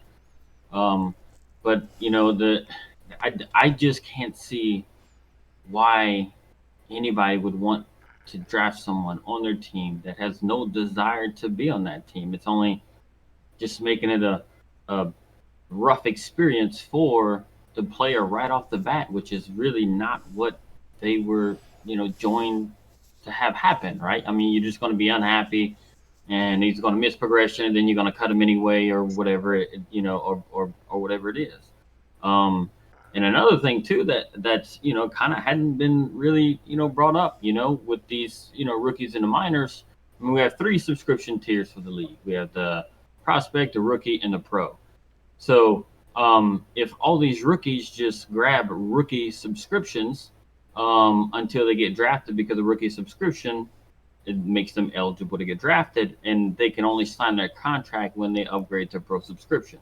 So all these rookies can technically hold on to these rookie subscriptions, and then not really, if they get drafted by a team that they're uncomfortable with, they just won't just buy a pro subscription. And then what happens at that point, right? Right. So it's kind of a system, I guess. I mean, we're going on our second season or something like this, and this has been something that was talked about last season, and then this season is kind of bringing it up again. So I mean, I'm sure it's just something from a league standpoint we might have to refine or something like that, to make it to where the players are treated in a way that they expect to get treated, and maybe not be put in a crazy situation where they don't have to worry about not signing or getting drafted to a team they're not comfortable with. So I think there's maybe something that would make the teams, owners, and the players happy at the same time. Right. And here's another thing I was just thinking of. A player, I've also heard lots of stories about teams telling players, "Hey, if you're available here, we're going to draft you." And then that player's available there and they don't get drafted. So, Nacho, and I'll go to you on this since you're next. You have players who are, saying maybe you shouldn't be allowed to dictate where you go, or try to dictate where you go, or give input to where you want to go. But then you also have teams that can literally just change their mind any second, leave somebody out to dry. So why is one fair and not the other? Yeah, no, it's definitely right. I mean, whenever it comes to even a lot of other leagues, they run this same pattern. I mean, the NBA is a players' league, and there's a lot of comparisons whenever it comes to our league to the NBA, I believe, because whenever it comes to the NBA, everybody can dictate what they want. They can pretty much get out of their contract, get traded, etc. And we can do that pretty much here with the 1-season contracts, and with the players having that control. I wouldn't want to draft somebody that doesn't want to be on my team. It's just that simple, and the players should have that same control. Right. Also, I meant to mention this at the beginning of this segment. Every owner in the league has their own opinions on these things, and that's why we're here to talk about it. The league has their own opinions, so anybody that says anything on this show right now, it's not necessarily what the league believes. It's not necessarily what another team believes. You're just hearing personal beliefs from the people that are actually here on the panel tonight. So I just wanted to make that clear. Speaking of the league, Cam has commented a couple times in the chat. And he said no situation for any player or team is permanent. A lot of overreactions in the moment, just like everything else. And I also saw earlier he said that the team meetings this offseason were extremely productive. And I think we could tell that when we went over the rule changes. What was it, last week or the week before? I think it was the Tuesday before Thanksgiving we did that. That, obviously you get 24 people in a room, you're going to have a lot of disagreement. But the fact that they were able to get as much done as they did, I think is, big kudos to the owners for this season. Let's go around one more time before we wrap this up.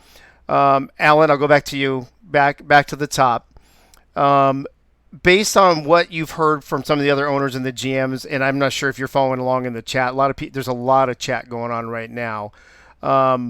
You seem to be probably, maybe I'm misreading it, but maybe in the minority here of owner versus player in this particular situation we're talking about. And there's a couple people in here too that agree with you in the chat that are saying, you're paying for the experience, not to say what team you're on. And there's other people saying, you can't let the inmates run the asylum, that kind of thing. Any last thoughts or comments you want to make before I go through the rest of the panel and we wrap this up? So just as Eddie told a story, I'm going to tell you a story. Okay.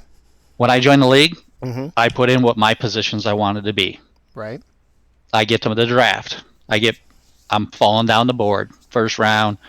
And you have to remember, there weren't big. It wasn't a big draft. There's only a handful. You're only talking maybe 2 rounds at most. Partial. What season was this, Alan? 13. 13. Okay. So you're talking. I'm falling down the board, and I'm like, oh wow, nobody wants me. And I got a DM from Indianapolis said, hey, you haven't listed this. How would you like to come be the defensive tackle and the focus of our defense? And I'm like, let's do it. Boom. Yeah. You want me on your team? Like, this is not the position I was thinking about playing at all, but you want me on your team? Awesome. Let's do it.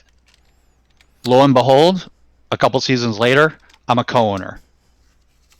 A season later, I'm the sole owner of Charleston Predators.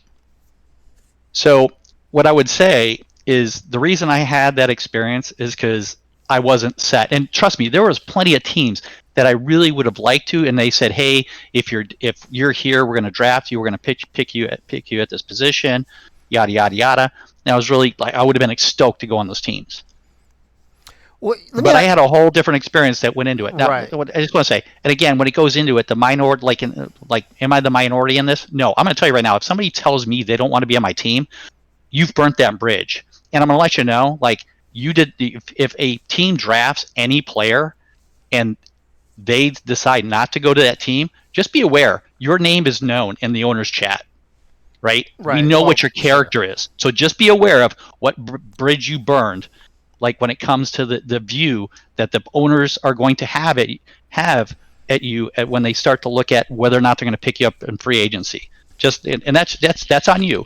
Again, I would never want. Again, I pick people who want to be on my squad.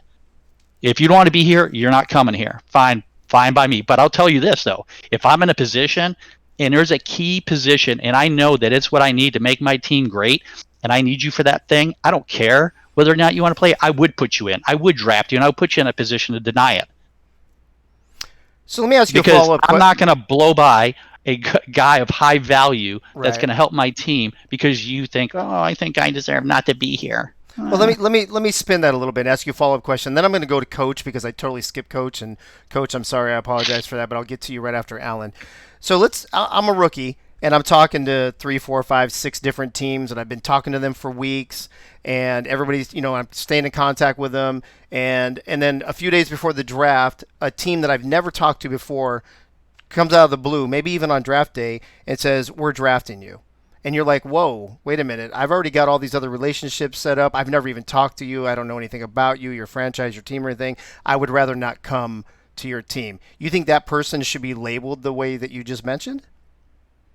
Well, here's the problem. If you decide I'm not going to, okay, so there's a different, we're going to draft you. Now, the question is, do you get drafted by that team? If they end up drafting you and you say, no, I'm not taking my value that I've earned and I want to go back to base bronze not to play for you, then yes, they should earn that label. Okay. Because again, it's a one-season contract. The worst thing you do is you've had those relationships already built. The SFL is one of the best diverse communities that we're all a bunch of fans and like to hang out and chat with each other. So if you can't handle it, like a half a year stint with a team and learning and having an opportunity to make some contacts within the SFL because you feel the need to go play with somebody else, I'm sorry, I'm not going to have a whole lot of respect for you. Okay, let me ask this, Coach. And again, I apologize that I totally skipped over you. I'm just going to leave the floor open to you because we've talked about a lot of different things and I've asked a lot of different questions. So I just want to give you the opportunity to speak on whatever you want to speak on. Well, no problem on missing me. Cam said something about overreaction, and he's completely right. A lot of this stuff is overreaction. And I think it's possible, it's always possible for more than one thing to be true at a time. The owners should have a little bit of protection, I guess, in this regard. And I think there actually should be a penalty for refusing to sign a contract. But here's the thing. If you're an owner and you can't move on and you just absolutely can't figure something out, frankly, I think you're lazy. And some of these owners still need to get around to the part, they need to wrap their heads around the part that we pay. They're right. Alan is right. He's paid a lot of money for this, and certain privileges should come with that. But to steamroll your clients, which is what we are, if you're going to do that, then there's going to be consequences. When I'm talking to rookies, and I talk to rookies not just with San Jose, I get DMs from rookies from other places, and they ask me about teams. Not all teams in the league are created equal, and I tell them that. And I'll tell them, I said, if this team tells you they care about you, don't listen. They don't care about you. They care about their team. They're going to do what's best for their team first, and that's their right. But if you get that reputation, Good luck holding on to people. Good luck getting free agents to come in. And, like I say, not all teams are created equal. We're going to have no problem getting you because we care about you. Okay? And so I think it's a little bit silly to be that hard-hearted about it. And I know we've got a few owners, we've got some guys maybe listening that they're like, well, get ready to lose all your value. You don't need to do that. That's just unnecessarily punitive. Now, if a team, I don't think, I agree, the inmate shouldn't be running the asylum, but there's no reason that the wardens need to be abusive about it.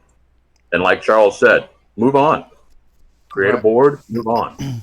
It's not that hard. And to compare this directly to the NFL is kind of foolish. Until the money starts going the other way, you got to find a way to work with people. So, again, circling back to Cam, yes, overreactions. If you get drafted and you don't want to be there, it is. It's a half a year. Yeah, it sucked, bro. But you can move on. You can just do it and move on. But and if that team was heavy-handed with you, then they lost you. Alan makes a good point. Yes, of course you're going to have now you're labeled. Now we know, but it goes the other way too. Now we know. Well, and also the other thing we know too is that we've seen a lot of second and third chances in the SFL as well. Yeah, some of them I'm not sure they deserve. Right. So, no, I agree, and I agree with that what Alan said too. But I agree. You brought up some really good points. Cam liked your points some more. He just said Craven 2024. I guess you're running for president now, FYI. Yeah, you don't want it. You don't want it. I'm going to piss off half the country. I'm going to do what needs to be done, baby. There you go. Atta boy. You know what? Before I get to Chad, I actually skipped over Gerald as well. I'm sorry, not Gerald. Frank. Frank, sorry about that. Input from you. You were a rookie just last season. You had kind of an interesting situation. So what's your take on all this conversation we're having so far? Well, I was fortunate that I could move from one side of the ball to the other, and I was fortunate for Slen to reach out to me and ask me if I wanted to play tight end, and I was excited. I just wanted to be drafted. I wanted to go somewhere. I kept telling every owner, and a lot of these guys in here got a DM from me saying, if you draft me, I will be the face of your franchise, and that's why my nickname is Frank the Franchise Wade. I just wanted to be drafted. I was excited and wanted to be in the league. So when Slen reached out, I said, sure, I'll play tight end. That's great. Awesome. Okay. Chad, back to you. Same thing I asked Alan. Any last words, thoughts, anything we didn't bring up that you wanted to discuss? I mean, for me, first off, where do I donate for the funds for Coach Craven to run for 2024? Right. I couldn't agree with Coach Moore on this 100%. I mean, I know players that were drafted this past season to teams that didn't even talk to him at all, and then they're still up in the air about their situation. So, saying that you would, they automatically get labeled. I understand where Alan's coming from on that, but it depends on the situation to me, because you can have a player that totally just blackballs a team and does whatever. And if that's the case, then that's like I said before, that's their decision. But for a player to be drafted out of nowhere by a team he never talked to, and then if they don't get along, you shouldn't blackball that guy if he doesn't sign a contract. That's just my opinion. But at the end of the day, it's, like I said, and I'll say it. I know Alan doesn't like the words, but it's a players' league, and I know what money he's donated into, or not donated, but what money he's put into it, and that's all fine and dandy. Yeah. And he has the privilege for that. But like I said, it just depends on the situation. If you go into an interview and for some reason something happens at an interview where maybe the owner says something wrong, or he says some off-color comment he doesn't like, you shouldn't be. It's unfair for the player to be drafted by somebody if they say, hey, if they've told him over and over again, I feel comfortable going somewhere else, and then that team takes a draft pick. That's the team's fault for being lazy and wasting a draft pick.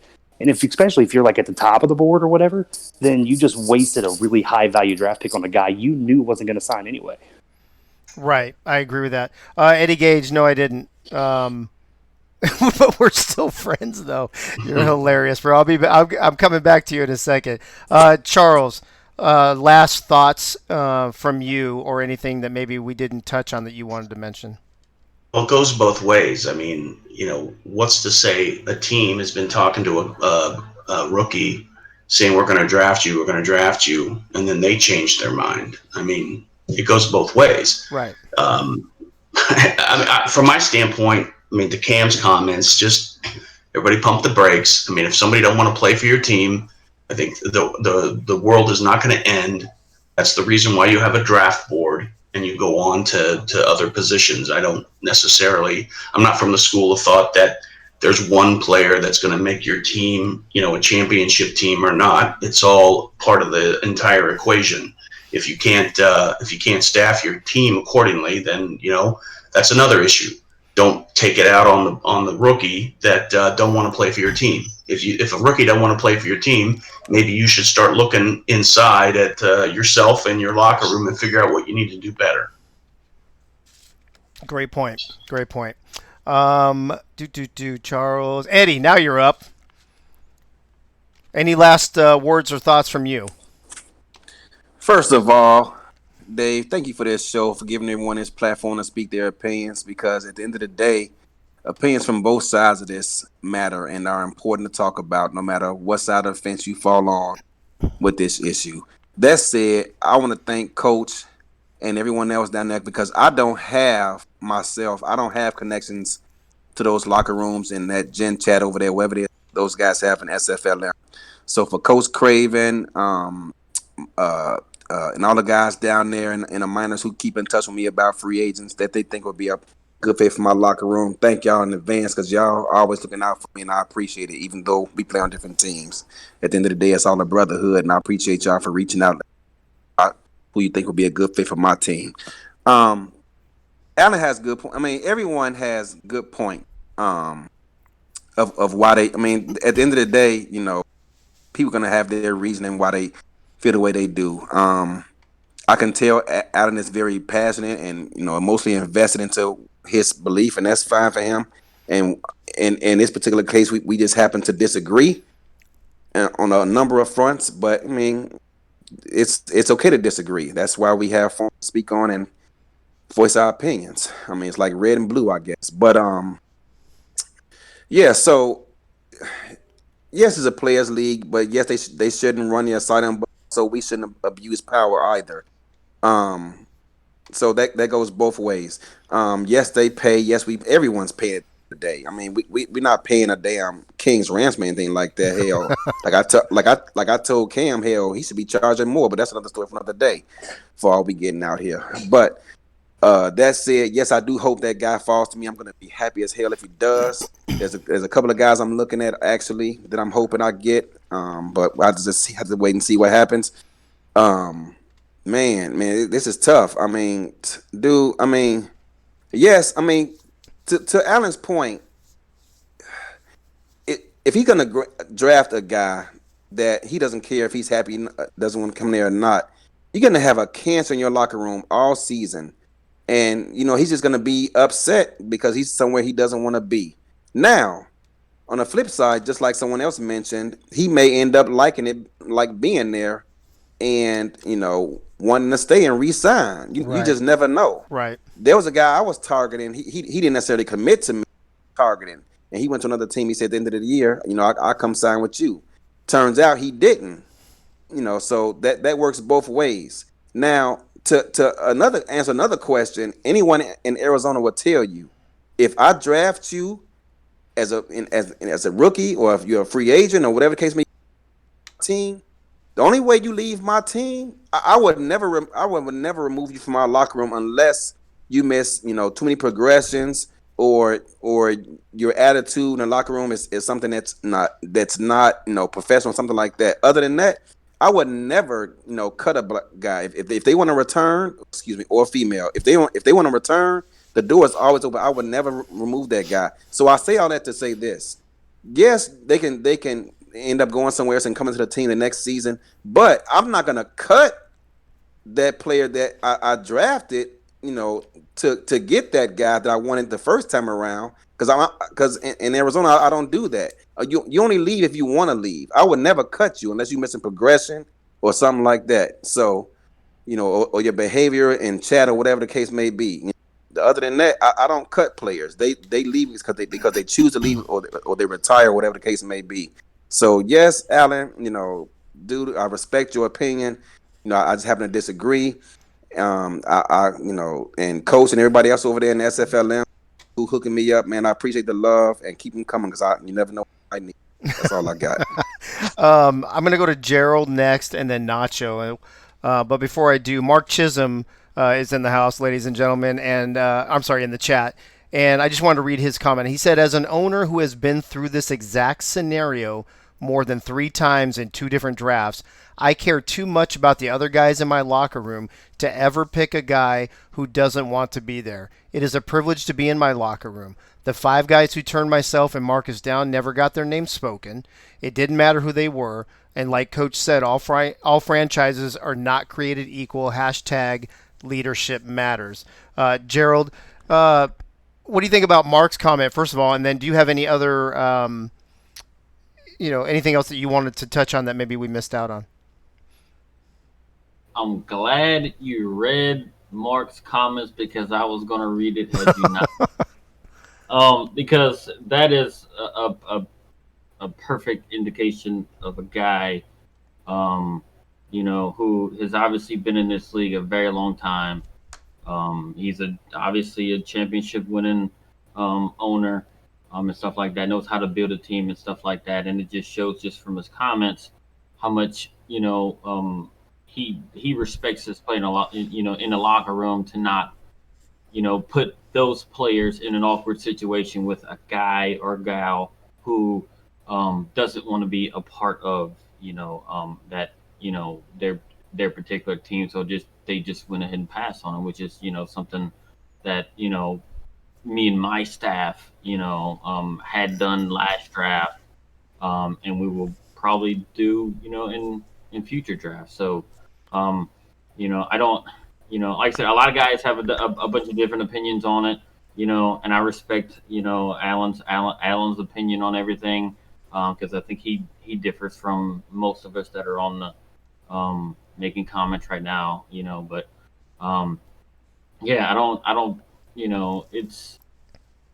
it's a crazy situation that a rookie can put themselves in if they decide not to sign. I mean, I wouldn't want to be an owner who drafts a guy who doesn't want to sign, nor would I want to be the rookie who says I'm drafted by a team and now I don't know what to do.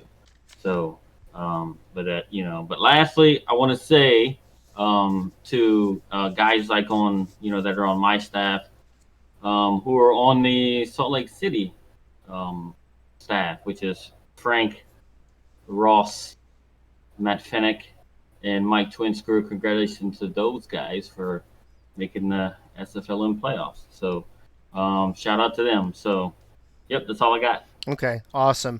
Nacho's going to get the last word, and I'm trying to get Cam on here to wrap this whole thing up, to be honest with you. So I'm waiting to see if he's going to be on. But in the meantime, Nacho, you're going to have last word. But before I go to you, a couple other comments here. Where'd it go? R. Riddler. He said, as a rookie, rookies should be grateful that a team even took the time to give them an opportunity. Being ungrateful because you didn't get exactly what you want is the last type of personality teams should be seeking. And I think we all agree on that. I think what we're talking about is situational, right? And I think Alan made the distinction pretty clear earlier. Based on my example, if you have a guy who's already talking to teams and somebody comes in at the last second, and tries to draft you and you've never even talked to him, that's one thing. But if you're got your heart set on, I'm only going to go to this team, and you're telling 22 or 23 other teams to kiss off, then that's totally different, right? So I think I want to make sure that we make that distinction here tonight, that it's not all black and white, that there are some gray areas in this conversation, and there can be some right and wrong ways to go about doing it from both sides, from the team side and from the player side. Nacho, last word to you, and then I'm going to try to drag Cam in here. I mean, honestly, I think most of the owners like myself that are players owners, like a player's coach, a player's owner, it's about building the relationships and maintaining those relationships and growing those relationships. I mean, it's that's how I feel like you build a team. Just like Mark said, you definitely don't want to draft somebody that's going to be a cancer for your team or want to leave the next season, because at that point you're doing a disservice to your team, and they're paying money at the same time. You're paying money at the same time, so you're making a disservice on yourself by doing this. So being petty and all this is probably not the greatest way to go about it, in my opinion. Not necessarily saying Allen's being petty, but like to go out of your way, Right. Because Allen's definitely not going out of his way to draft somebody he doesn't want. I'm just saying to go out of your way to be that kind of an owner is definitely going to be a backfire on you. Same thing for the player. If you're a negative to the team, a negative towards everybody else, that's going to trickle down into the owners' channels, and that's going to spread really, really quickly. And you've seen what happens to some players in the league that kind of go through that. Right. I completely agree. I love all the give and take on all sides of this tonight, and I'm glad that we had a really good audience to listen to it. Cam, I know you've been listening most of the night, if not all the night, and especially to this segment. So first of all, welcome back to the show. Second of all, what's your take on this, and from all the comments from all the panelists? Hey Cam, you're muted, bro. You got it. I knew you. I knew, dude. That's got to be at least 3 for sure. Faux show. I was waiting. I know you were. I was like, as soon as you did, I was like, he's doing that shit on purpose. I have 2 perspectives. First of all, great panel. Everybody is, everybody's spot on, and it's great conversation. 2 perspectives. One perspective I have is it's not an owners league, it's not a players league, it's a people's league, right? It doesn't have to be black and white, one or the other, whatever it is. It's about the people behind the players. That's the point. Come from a journalism background. I want you to have and write your own story. That's what matters to me. That's what matters to the league. So knowing that, a lot of times people, they settle where they're comfortable. You talk to one team, and that one team tells you they're the greatest thing ever, or they're going to be the greatest thing ever. And you get all hyped up and you get fired up and you say, I want to go there.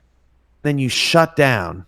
You shut everybody else down and you say, no, I really want to go here. I really want to go here. You owe it to yourself as a player in the league to talk to everybody. Talk to all the staffs. Talk to all the teams, because you might realize down the road, wow, I thought I wanted to go here, but now actually I'm excited about going to this team or going to that team. And so it's very important to keep an open mind for you, the player, so that you have those options, so that you don't feel like, oh, if I don't get drafted by this team, I'm totally let down, or my situation is horrible because it didn't go this specific way. You owe it to yourself to talk to these organizations and get your name out there to everyone, so that you the player, have options, not just for your rookie season, but in many seasons to come. That's the first perspective. The second perspective is, well, I don't want to have options, or I don't want to have to wait 6 months to get exactly what I want, or I don't want to have this, or I don't want to have that. If every player just went wherever, then we don't have a draft. And think about how unique and exciting the draft is. It's the second most popular thing that we do in this league, besides the championship. People love the draft, the mock drafts, the minor league, the big boards, the players improving throughout the season. It all culminates into this incredible moment where you're not just a name on a signing board. You're going to be a name on a signing board for 8, 9, 10 seasons, but you only get drafted that time. And they say your name and they talk about you and they show highlights of your player, and it's like, wow, you are center stage. This is you coming onto the scene. You don't get that if you just go wherever you want, right? And so there's a give and take with the draft. We have the experience of the draft because, as Alan said, and he made a great point, this league is about simulating what it's like to be a football player.